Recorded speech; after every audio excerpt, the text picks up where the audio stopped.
ఈ ఒక్క చిన్న ట్రిక్ తెలిస్తే మీకు బ్లౌజ్ సెట్ అయిపోతుందండి. ఇక్కడ చూడండి, ఇక్కడ ఇక్కడ వచ్చింది కదా మన పాయింట్, ఇదేమో ఈ point arm loose point. Shoulder దగ్గర మనం ఖర్చులతో కలిపి కుట్టేస్తాం. మనం కుట్టిన తర్వాత ఇక్కడ చూడండి, ఇలాగ సాగదీయకుండా కుట్టమంటాను కదా, ఇలాగ జాయిన్ చేస్తాం కదా, ఇది అనేది మ్యాచ్ అవ్వాలన్నమాట. ఇదిగో చూసారా, ఇంకో మ్యాచ్ అయింది చూసారా, అలాగా ఈ టక్కు మ్యాచ్ అయిపోతే మీకు పర్ఫెక్ట్ గా వచ్చేసినట్టే అండి. డీప్ నెక్ బ్లౌజ్ భుజాలు జారకుండా ఎలాగ కట్ చేయాలో చెప్తాను. వీడియో లాస్ట్ వరకు చూడండి. వీడియో నచ్చితే మాత్రం ఖచ్చితంగా లైక్ చేయండి. ఫస్ట్ లైనింగ్ ని తడిపి ఆరబెట్టుకుని ఇలా ఐరన్ చేసేసుకున్నాను. సగానికి ఫోల్డ్ చేశాను. ఫోల్డ్ చేసిన తర్వాత మళ్ళీ ఇంకొక ఫోల్డింగ్ అయితే చేసేయండి. ఇలాగా టోటల్ గా మనకి 4 ఫోల్డింగ్లు అయితే వచ్చాయి. అంటే 2 హ్యాండ్స్ ఒకేసారి కట్ చేసుకోవచ్చు అనమాట. ఎల్ స్కేల్ తీసుకుంటే బెస్ట్ అండి. ఇలా ఎల్ స్కేల్ తీసుకుని ఇక్కడ ఒక లైన్ వేసేసుకోండి. కింద ఖర్చుల కోసం ఒక 1/4 ఇంచు, అంటే నాకు బార్డర్ వచ్చింది, తిప్పేసుకుంటే సరిపోతుంది. అందుకని నేను ఇలాగా మార్కింగ్ అనేది వేసుకున్నాను. మనం తీసుకున్న బ్లౌజ్ పీస్ వచ్చేసి ఇదనమాట. ఓకేనా, చూసారు కదా, పట్టు బ్లౌజ్ది. మనకి ఈ షేడ్ లో గోల్డ్ వేస్తే సరిపోతుంది. ఎల్ స్కేల్ తీసేసుకోండి. తీసుకున్న తర్వాత అది మార్కింగ్ వేసాం కదా, ఇక్కడ ఎక్స్ట్రా ఉన్న క్లాత్ అంతా కూడా ఇలాగా నీట్ గా కట్ చేసేయండి. ఇది మొత్తం కూడా నీట్ గా కట్ చేసేసుకోవాలి అంతే. నెక్స్ట్ వచ్చేసి హ్యాండ్ హైట్. కింద ఖర్చులు వదిలేసి పైన ఖర్చులతో కలిపి మార్కింగ్ వేసుకోండి. కింద ఖర్చులు వదిలేసి పైన ఖర్చులతో కలిపి మార్కింగ్ వేసుకోండి. ఎల్ స్కేల్ తీసుకుని ఇలా స్ట్రైట్ గా లైన్ వేసేసుకోండి. ఇప్పుడు బ్లౌజ్ ఇలా ఉల్టా తిప్పేసేయండి. ఇలా ఉల్టా తిప్పేసుకుని పైన షోల్డర్ కుట్టు తగ్గించి సైడ్ జాయింట్ ఫస్ట్ కుట్టు వరకు ఎంత వచ్చిందో చెక్ చేయండి. పైన షోల్డర్ కుట్టు తగ్గించి సైడ్ జాయింట్ ఫస్ట్ కుట్టు వరకు నాకు వచ్చేసి 7.5 ఇంచులు, దగ్గర 7.5 కన్నా ఒక గీత, అంటే 7.6 వచ్చింది. సో 7వ నెంబర్తో వస్తే మామూలుగా అయితే ఆర్మ్ లూజ్ అనేది 3 ఇంచులు తీసుకుంటాం. పొడుగు ఎక్కువ ఉంది కదా, పట్టేస్తుంది అనమాట. అందుకని 3.25 ఇంచులు అనేది తీసేసుకోండి. ఇలాగా 3.25 ఇంచులు తీసుకుని స్ట్రేట్ గా లైన్ వేసేసేయండి. వేసుకున్న తర్వాత ఇక్కడ కూడా 3.25 ఉందో చెక్ చేయండి. ఉంది. ఇలా స్ట్రేట్ గా ఆర్మ్ లూజ్ మార్కింగ్ వేసుకోవాలి. అలాంటప్పుడు మీకు 1 ఇంచ్ మైనస్ చేసుకోవాలి. 6 మీద 6 గీతలు మార్కింగ్ వేసుకోవాలి. ఎందుకంటే ఇలా కరువు తిప్పుతాం కదా, ఇలా కరువు తిప్పినప్పుడు ఈ 1 ఇంచ్ అనేది కవర్ అయిపోతుంది అనమాట. అందుకుని ఇంకా 6 మీద 6 గీతలు ఇక్కడ ఫోల్డ్ చేసుకుని ఇక్కడ ఒక మార్కింగ్ వేసుకోండి. వేసుకుని ఇక్కడ ఒక లైన్ వేసేసుకోండి ఇలాగా. ఇప్పుడు ఇక్కడ 7వ నెంబర్ కదా, 7వ నెంబర్తో వస్తే ఇక్కడ కార్నర్ దగ్గర 1.5 ఇంచులు తీసుకోండి. షోల్డర్ దగ్గర ఏ సైజు వరకైనా 1 ఇంచే.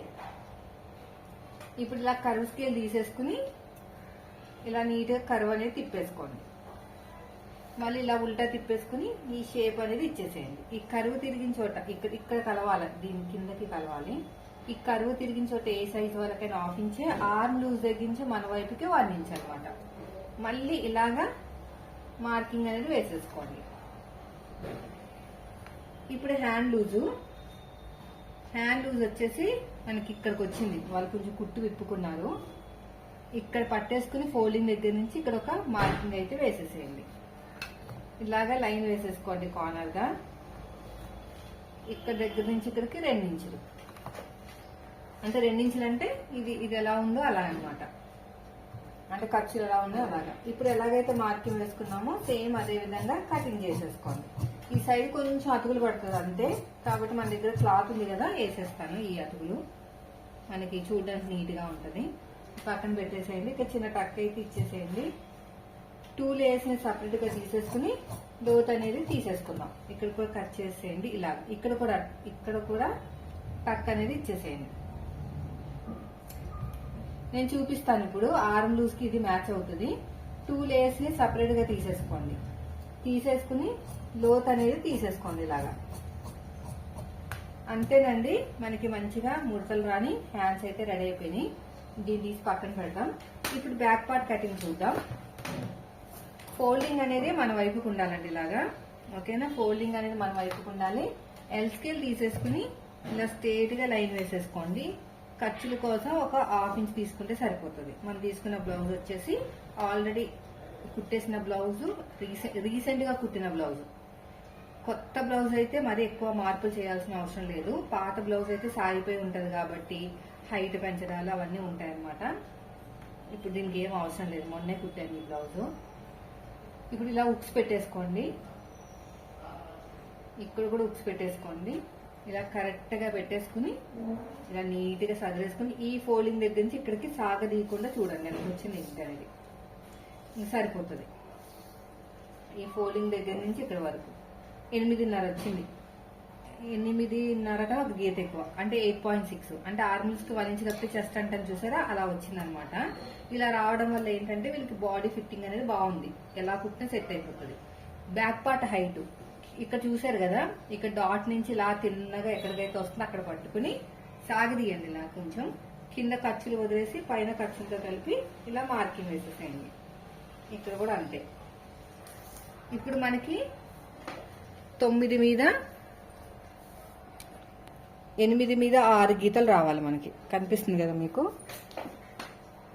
8 మీద 6 గీతలు రావాలి. ఇలా పట్టేసుకుని 8 మీద 6 గీతలు ఎగస్ట్రా ఖర్చు కోసం 2 ఇంచులు. ఇక్కడ కూడా 8 మీద 6 గీతలు ఎగస్ట్రా ఖర్చు కోసం 2 ఇంచులు. ఇప్పుడు మళ్ళీ స్కేల్ తీసేసుకున్నాం కదా, నార్మల్ స్కేల్ అయినా పర్లేదు, ఎల్ స్కేల్ అయినా పర్లేదు. మీరైతే నార్మల్ స్కేల్ అలవాటు నాకు. ఇలాగా నీట్ గా లైన్ వేసేసేయండి. ఇక్కడ కూడా అంతే, ఇక్కడ కూడా అంతే. అయిపోయిందండి. ఇప్పుడు ఇది ఏ సైజు బ్లౌజు? 8.6 కదా, అంటే 35వ సైజు బ్లౌజ్ అనమాట. ఓకేనా, 35 సైజ్ ఇది. సో ఈ సైజు వాళ్ళకి 2.25 అనేది నెక్ విడత్ ఇవ్వాలి, ఖర్చుల కోసం పావించు. ఈ పావించు మార్కింగ్ పక్క నుంచి నేను పైపింగ్ వేస్తాను, అందుకని ఇక్కడ పైపింగ్ తీసేస్తున్నా. పైపింగ్ లేకుండా అంటే పైపింగ్ ఇలా ఫోల్డ్ చేసేసుకుని అప్పుడు షోల్డర్ అనేది మార్కింగ్ వేసుకోవాలి. ఎందుకంటే మళ్ళీ మనం కుడతాం కదా, అప్పుడు మీకు వెడల్పు అనేది వస్తుంది. అదే ఇప్పుడే మీరు ఇలాగా ఫోల్డింగ్ చేయకుండా ఇక్కడ మార్కింగ్ వేశారనుకోండి, అప్పుడు మళ్ళీ పైపింగ్ వేస్తే మళ్ళీ పక్కకి ఇంకొక అంత వస్తుంది అనమాట, షోల్డర్ పెరిగిపోతుంది. కాబట్టి ఇది ఫోల్డింగ్ చేసేసుకుని ఇలాగా పైపింగ్ క్లాత్ మార్కింగ్ అనేది వేయాలి. ఎక్కడి నుంచి నెక్ పక్కన ఒక పావించ్ ఉంది కదా, అక్కడి నుంచి ఇలా పట్టుకుని ఇక్కడ ఒక మార్కింగ్ వేయండి, ఖర్చుల కోసం 1/2 ఇంచు. అర్థమైంది కదా. మనకి ఇప్పుడు ఎంత వచ్చినట్టు ఫుల్ షోల్డరు ఇలా పట్టేసుకుంటే 5 మీద ఒక గీత, దగ్గర దగ్గర 5 మీద 2 గీతలు వచ్చినాయి, కొంచెం దగ్గర దగ్గర. ఇప్పుడు నెక్ డీప్, నెక్ డీప్ కోసం చేయాల్సింది ఏం లేదు. వీపు పార్ట్ లో సగానికి ఫోల్డ్ చేసుకుని హైట్ ఉంటుంది కదా, కింద ఖర్చులు ఇక్కడ కూడా పైపింగ్ అంతే, సేమ్ ప్రాసెస్. కింద ఖర్చులు వదిలేసి ఈ పైపింగ్ ఉంది కదా, ఈ పైపింగ్ కన్నా కొంచెం తీసేసుకుని మార్కింగ్ అనేది వేసుకోండి. పైన 2.25 తీసుకున్నాం కదా, కింద వచ్చేసి 3 ఇంచులు తీసుకోవాలి. ఇలా స్ట్రైట్ గా లైన్ వేసేసేయండి. ఇలా క్రాస్ గా వస్తుంది మీకు లైన్ అనేది, ఇలా క్రాస్ గా లైన్ వేసేసుకోండి. ఇప్పుడు కర్వ్ స్కేల్ తీసుకుని నీట్ గా ఇలా కర్వ్ అనేది తిప్పేసుకోండి. ఇప్పుడు డౌన్ వచ్చేసి నేనైతే ఒక 5.5 ఇంచులు తీసుకుంటున్నా. చూద్దాం, సెట్ అయిపోతే పర్లేదు, లేదంటే కిందకి పైకి మార్కింగ్ అనేది చూసుకోవాలి. ఇలాగా కర్వ్ స్కేల్ తీసుకుని ఇక నీట్ గా ఇలా కర్వ్ అనేది తిప్పేసేయండి. షోల్డర్ దగ్గర ఎంతైతే ఖర్చు కావాలో అంత ఖర్చు అయితే వదిలేయండి. ఇలాగా షోల్డర్ దగ్గర కావాల్సిన ఖర్చు వదిలేసుకుని 7 మీద 6 గీతలు రావాలి. ఇక్కడికి వచ్చింది అనమాట, అంటే కొంచెం కిందకి దింపుతాం. ఇంకా 6 ముందు అనేది తక్కువైంది, చెస్ట్ లూజ్కి మ్యాచ్ అవ్వలేదు కదా. ఇక్కడ కూడా కరెక్ట్ ఉంది చూసుకోవాలి. ఇలాగా అన్నమాట. ఇప్పుడు ఇలాగా కర్వ్ స్కేల్ తీసేసుకుని వీటిని టచ్ అవ్వాలన్నమాట. అయిపోయింది కదా. ఇప్పుడు షోల్డర్ దగ్గర ఎంతైతే ఖర్చు కావాలో అంత ఖర్చు వదిలేసుకుని ఈ లైన్ కింద నుంచి ఇలా చూసుకుంటే నాకు 7 మీద 6 గీతలు వచ్చినాయి. ఇది బాగా గుర్తుపెట్టుకోండి. ఇక్కడ చూసారు కదా, ఇప్పుడు చెప్తాను చూడండి మీకు. ఇది మ్యాచ్ అవ్వాలన్నమాట. ఇది ఉంది కదా, ఇది మ్యాచ్ అవ్వాలి. మ్యాచ్ అయిందో లేదో ఒకసారి చూపిస్తాను మీకు.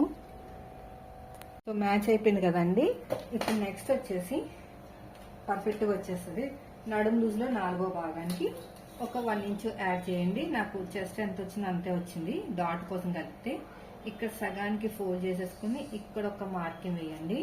అటు ఒక 1/2 ఇంచు, ఇటు ఒక 1/2 ఇంచు. హైట్ వచ్చేసి ఒక 3.5 ఇంచు అంతే. ఓకేనా. ఇలాగా ఇప్పుడు ఎలాగైతే మార్కింగ్ వేసుకున్నామో సేమ్ అదే విధంగా నీట్గా కట్ చేసుకుంటూ వెళ్ళిపోవాలి.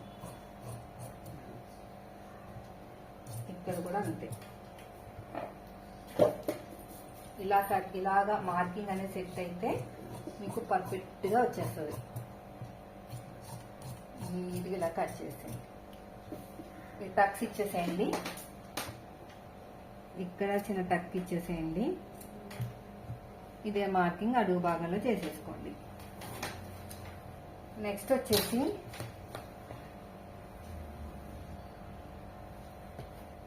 ఇక్కడ కోరస్ మన వైపుకు ఉండాలి. ఎందుకంటారా, ఇది వచ్చేసి మనకి ఫ్రంట్ ఓపెన్ అనమాట. ఈ ఫోల్డింగ్ అనేది మన వైపుకే ఉండాలి బ్యాక్ పార్ట్. ఇలా క్రాస్ కటింగ్ కాబట్టి క్రాస్ కటింగ్ అని ఎలా తెలుస్తుంది అంటే, ఇక్కడ చూడండి సాగుతుంది చూసారా, క్రాస్ కటింగ్ అనమాట. సాగకుండా ఉంటే స్ట్రైట్ కటింగ్.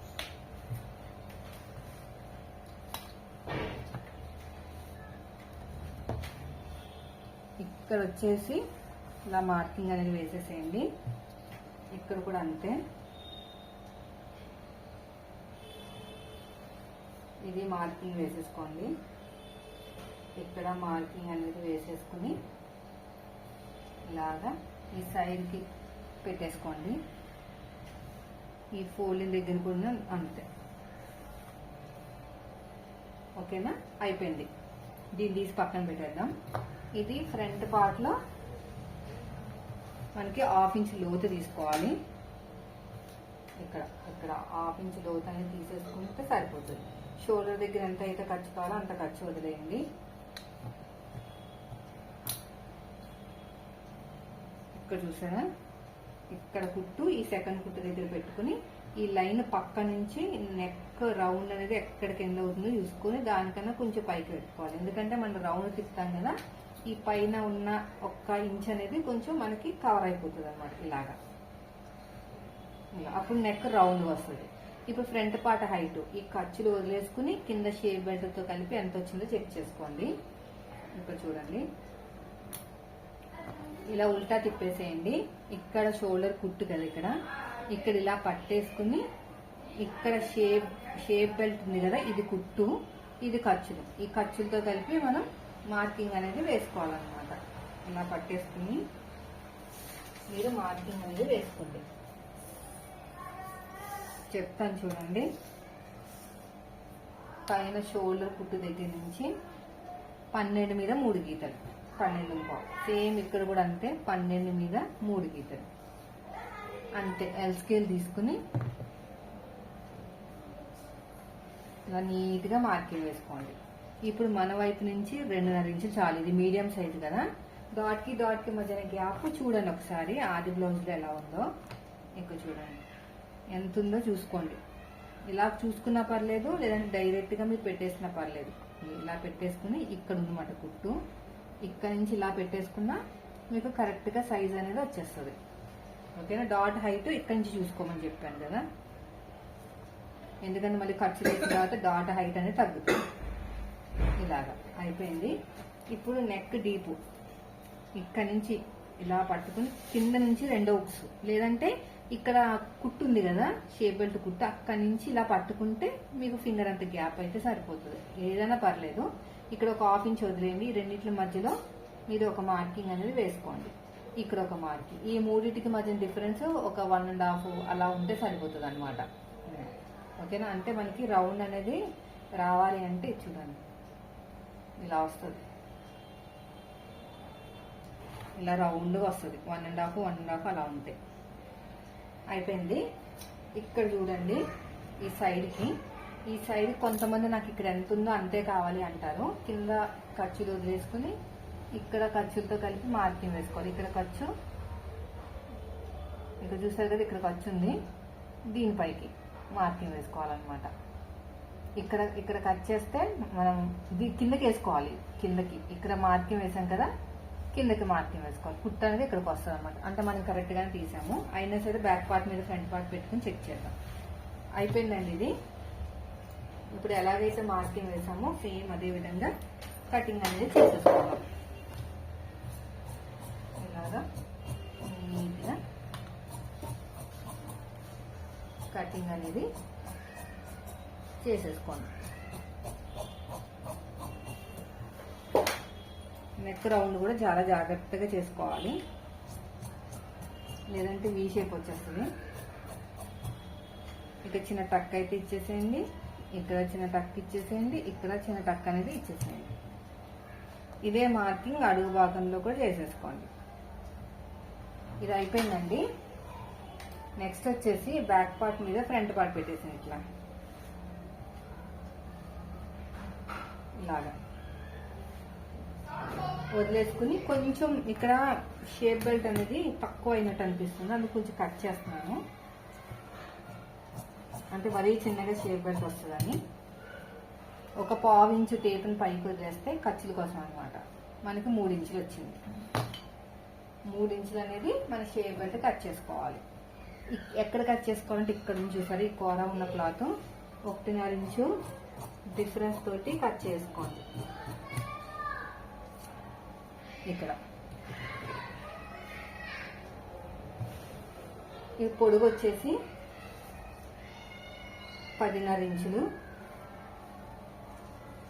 సైడ్కి వచ్చేసి 2.7 తీసుకోండి. ఎందుకంటే ఇక్కడ షేప్ ఇస్తాం మనం బ్యాక్ పార్ట్ మీద ఫ్రంట్ పార్ట్ పెట్టినప్పుడు, అది 2.7 సరిపోతుంది. లేదంటే 3 ఇంచెస్ తీసుకున్నా పర్లేదు. ఇక్కడ ఒక 3 ఇంచెస్ తీసుకోండి. ఇక్కడేమో షేప్ దగ్గర 2.5, కొంచెం కిందకి ఇంతే. ఇలా మార్కింగ్ వేసుకుంటే సరిపోతుంది.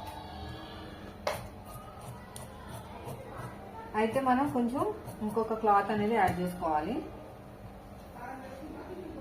చూసారా, ఇక్కడ ఈ క్లాత్ ని చూసుకోండి. ఇక్కడ ఈ షేప్ ఉన్న క్లాత్ అయితే కరెక్ట్ గా సరిపోతుంది. నా మెథడ్ లో కటింగ్ చేస్తే మీకు కరెక్ట్ గా ఇవే వస్తాయి. ఇలా నీట్ గా లాగా కట్ చేస్తాయి. అంతేనండి. చూసారా ఎంత సింపుల్ గా అయిపోయిందో. నేను చెప్పినట్టు ట్రిక్స్ వాడారంటే చంక దగ్గర ఉబ్బెత్తుగా రావటాలు, ముడతలు రావటాలు ఉండవు అనమాట. వీడియో నచ్చితే మాత్రం ఖచ్చితంగా లైక్ చేయండి. Thank you for watching.